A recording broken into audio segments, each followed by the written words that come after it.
চলেই গেলেন তিনি। দেশ বিদেশের একদল চিকিৎসকের সব চেষ্টাকে ব্যর্থ করে 30 ডিসেম্বর মঙ্গলবার ভোর 6টার দিকে ঢাকার এভারকেয়ার হাসপাতালে শেষ নিঃশ্বাস ত্যাগ করেন BNP chairperson Begum Khaleda Zia. Madam সন্তানের মতো ভালোবাসছে, ম্যাডামের কাছে সব জায়গায় গেছি ভাই, অনেক কষ্ট। ওনাকে যদি আরেকটা বার আমরা 5 বছরের জন্য কাছে পাইতাম। তার মৃত্যুর পর সারা দেশে নেমে এসেছে শোকের ছায়া। কনকনে শীতের সকালেও হাসপাতালের সামনে জড়ো হয় হাজারো মানুষ।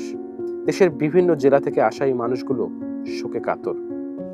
উনি বিদেশ চলে যেতে পারতেন, বাংলাদেশ ছেড়ে, কিন্তু উনি যায় নাই, নতুন দেশ ছেড়ে যায় নাই, পালায় নাই, দেশে থেকেই কষ্ট করছেন তিনি। আমি মরতে হলে এই দেশেই মরব, উনি কোনো আপোষ করেন না। এই মা আজকে আমাদের ছেড়ে চলে গেছেন, আমাদের জন্য এক অপূরণীয় ক্ষতি। বাংলাদেশের রাজনীতিতে এক উজ্জ্বল অধ্যায় খালেদা জিয়া। 1991 সালের পর যে আসনেই দাঁড়িয়েছেন কখনো হারেননি তিনি। 3 বার হয়েছেন প্রধানমন্ত্রী। দলীয় সমর্থকরা ডাকতেন আপসহীন নেত্রী। তার চলে যাওয়াকে তাই রাজনৈতিক শূন্যতাই বলছেন অনেকে। আজকের নিউজটা পরেই সত্যি খুব খারাপ লাগলো। আর এরকম একজন মানুষের শূন্যস্থান সত্যি অপূরণীয়। এরকম নেতৃত্ব পাওয়াটা আবার কবে পাবো আমরা, আমি জানি না।